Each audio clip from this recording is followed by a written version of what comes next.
Nesse vídeo eu vou falar sobre a anafilaxia, tá, pessoal? Que é uma síndrome multissistêmica aguda. Ela tem potencial risco de óbito, como vocês já sabem, né? Como a grande maioria das pessoas já sabem, e ela é causada pela liberação rápida de mediadores derivados dos mastócitos e dos basófilos. Apesar de apresentar um potencial risco de morte, né, pessoal, a sua ocorrência é rara e ela vai acontecer principalmente naqueles indivíduos portadores de outras comorbidades, tá? Como asma, DPOC e doenças cardiovasculares. Sobre os medicamentos que podem gerar uma resposta anafilática, a gente tem aí os beta-lactâmicos, outros tipos de antibióticos, anti-inflamatórios não hormonais podem causar também, tá? E medicamentos imunobiológicos também, né? Os anticorpos monoclonais. Venenos de insetos também são capazes de desencadear uma resposta anafilática, né? Então ferroadas aí de abelhas, de vespas, marimbondos e formigas, outras picadas de insetos também podem desencadear. E mecanismos não imunológicos podem provocar também, tá, pessoal, como exercícios físicos, uso de opioides e de etanol. A anafilaxia ela é classificada em três, né? Então ela pode ser imunológica, não imunológica e idiopática. O mecanismo imunológico ele envolve a ligação, né, do agente desencadeante com o IgE, que vão desencadear a degranulação, né, de agentes inflamatórios, principalmente histamina e triptase pelos mastócitos e basófilos. E um outro mecanismo envolvido que a gente tem aí no choque imunológico, na anafilaxia imunológica, é a ativação do complemento e da coagulação pelo imunocomplexo IgG antígeno.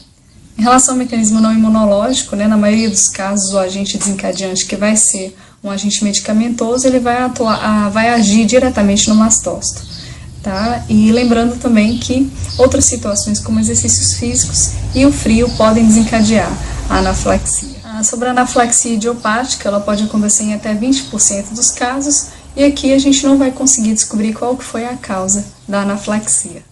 Sobre o quadro clínico relacionado à anafilaxia, né, lembrar que os mediadores inflamatórios eles podem acometer uma série de órgãos e sistemas.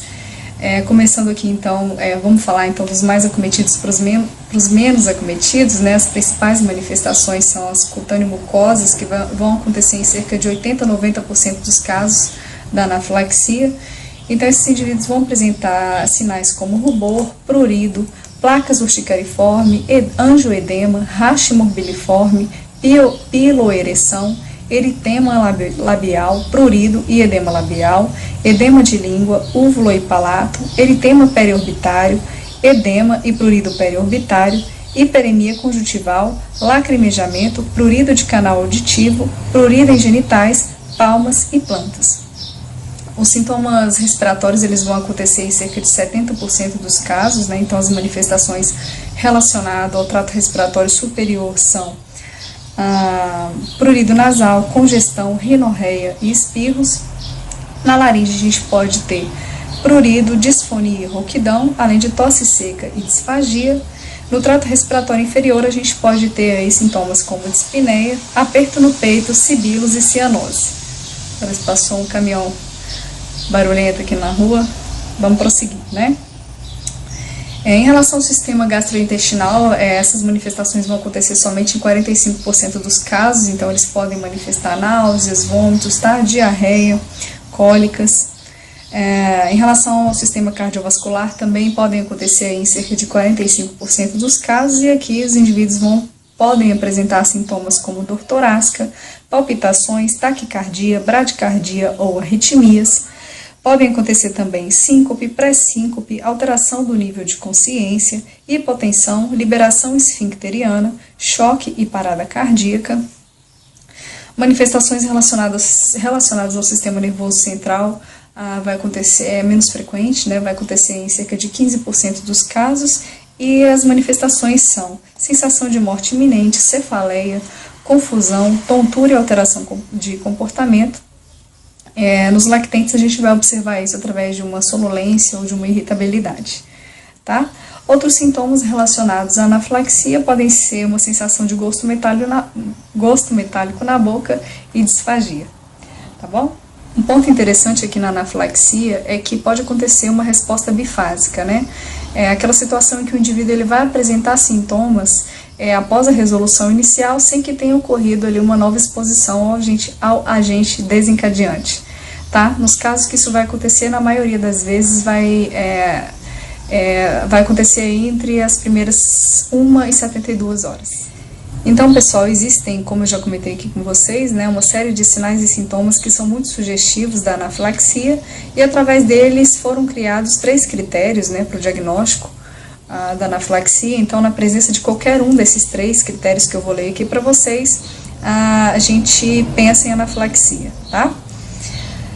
O primeiro critério, quando a gente tiver ali um início agudo com envolvimento de pele e ou mucosa, associado a pelo menos um dos 2 seguintes sintomas que eu vou falar aqui para vocês, tá? Que podem ser manifestações respiratórias ou uma hipotensão ou sintomas de disfunção cardíaca. A gente vai pensar em anafilaxia também, né, pessoal, segundo critério, quando aquele indivíduo apresentar 2 ou mais dos seguintes critérios que vão acontecer rapidamente após a exposição de um possível alérgeno para aquela anafilaxia. Tá? Então, aqui a gente vai ter 4 pontos. Primeiro, envolvimento cutâneo mucoso. Segundo, comprometimento respiratório. Terceiro, hipotensão ou sintomas de disfunção circulatória.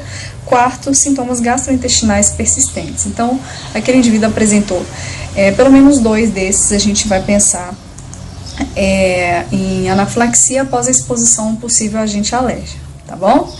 E o terceiro ponto, também bastante sugestivo de anafilaxia, é quando acontecer uma redução da pressão arterial após a exposição a um alérgeno conhecido, tá? E aqui a gente tem também algumas situações, que são lactentes e crianças, quando elas apresentarem uma hipotensão ou uma queda de 30% da pressão arterial sistólica. E aí, quando que a gente vai falar em hipotensão, né? Quando a pressão arterial sistólica em crianças com menos de 1 mês de idade for menor do que 60 milímetros de mercúrio, em crianças entre 1 mês a 1 ano de idade, quando a pressão arterial sistólica for menor do que 70 milímetros de mercúrio, e em crianças entre 1 a 10 anos de idade, quando a pressão arterial sistólica for inferior a 70 mais 2 vezes a idade, tá bom? Essa formulazinha ela vai dar a PA mínima, PA sistólica mínima aceitável, né, para aquela criança em milímetros de mercúrio. Em adultos, a gente considera hipotensão naqueles indivíduos que vão apresentar uma pressão arterial sistólica inferior a 90 milímetros de mercúrio, ou quando acontecer uma redução superior a 30, né, uma queda de 30%, tá, pessoal, da pressão arterial base daquele indivíduo. Em relação ao tratamento, né, aqui na anafilaxia, assim que a gente identificou a anafilaxia, o primeiro passo, obviamente, é remover aquele agente desencadeante, né, em seguida a gente faz uma avaliação geral daquele paciente em relação às principais manifestações clínicas relacionadas à anafilaxia. A droga de escolha, tá, aqui para tratar a anafilaxia é a epinefrina. A gente vai fazer uma primeira dose via intramuscular, tá, no terço médio do músculo vasto lateral e na coxa, né, e a maioria dos pacientes eles respondem muito bem a essa primeira dose, mas quando eles não responderem bem a essa primeira dose intramuscular, ou nas situações de choque com hipotensão ou de parada cardíaca, a gente faz epinefrina EV mesmo, tá bom? E uma observação muito importante, pessoal, é que o atraso da epinefrina ela aumenta a probabilidade de acontecer aquela resposta bifásica que eu já comentei com vocês. Falando aqui rapidinho, então, sobre os passos do tratamento na anafilaxia, né, pessoal? O primeiro passo, então, é chamar ajuda. O segundo passo é a epinefrina. Como eu já falei para vocês, a primeira dose a gente tem que fazer intramuscular. Tá? Então, a gente vai fazer uma dose de 0,01 miligramas por quilo da solução de 1 para 1000, tá? O que vai dar uma concentração aí de 1 miligrama por ml. A dose máxima permitida em crianças, né, de 0,3 miligramas, em adultos de meio miligrama. Tá? Como eu já comentei com vocês também, voltando aqui, né, pessoal, a gente pode repetir, caso seja necessário, essa dose de epinefrina a cada 5 a 15 minutos, e como eu já comentei, né, a gente, nos casos em que esse indivíduo não responder, ou em caso de parada cardiorrespiratória, ou em caso de choque com hipotensão, a gente entra com a epinefrina EV, também nas doses de 0,01 miligrama por quilo, só que agora da solução de 1 para 10 mil. tá? E a dose máxima permitida para crianças é também de 0,3 miligramas. Em relação à posição do paciente, nós iremos colocá-lo em decúbito dorsal horizontal quando ele estiver apresentando vômitos ou dispneia, tá? Desconforto respiratório intenso, e elevar os membros inferiores daquele paciente, tá? Lembrando, pessoal, que a morte ela pode acontecer em questão de segundos naqueles indivíduos que se levantarem ou se sentarem rapidamente. Nos casos necessários, a gente vai entrar com oxigênio suplementar, nós iremos monitorizar esse paciente, estabelecer um acesso venoso periférico, tá? E quando indicado, a gente vai administrar rapidamente uma solução salina isotônica na dose de 10 ml por quilo em crianças, tá? 10 ml por quilo em crianças ou de 1 a 2 litros em indivíduos adultos. E, claro, né, se for necessário, a gente vai iniciar uma reanimação cardiopulmonar. Em relação às drogas de segunda linha aí no tratamento da anafilaxia, a gente tem os antihistamínicos, né, que atuam aí na melhora do prurido, do rubor, das placas urticariformes, do angioedema, dos sintomas nasais e oculares, lembrando que os antihistamínicos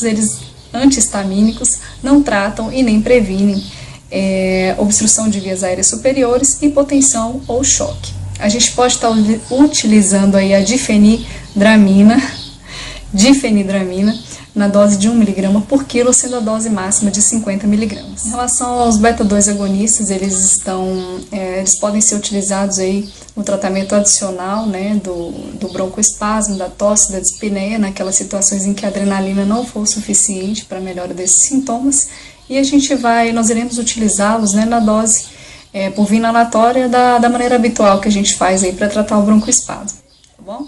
A gente tem também os corticosteroides, né, que eles não têm uma atuação assim comprovada na anafilaxia, um benefício comprovado na anafilaxia, mas eles têm sido utilizados aí na anafilaxia protraída ou bifásica, tá? A gente entra aí com a metilprednisolona por via endovenosa mesmo, na dose de 1 mg por quilo, dose, tá? Sendo a dose máxima permitida de 50 mg. Pessoal, a maioria dos pacientes vão responder muito bem a esse tratamento inicial, mas eventualmente pode ser necessário aí a intubação desses indivíduos e a utilização de drogas vasoativas, tá bom? Então, espero ter ajudado vocês. A referência que eu utilizei para estar fazendo esse vídeo aqui foi o livro de urgências e emergências em pediatria geral. Espero ter ajudado vocês. Muito obrigada.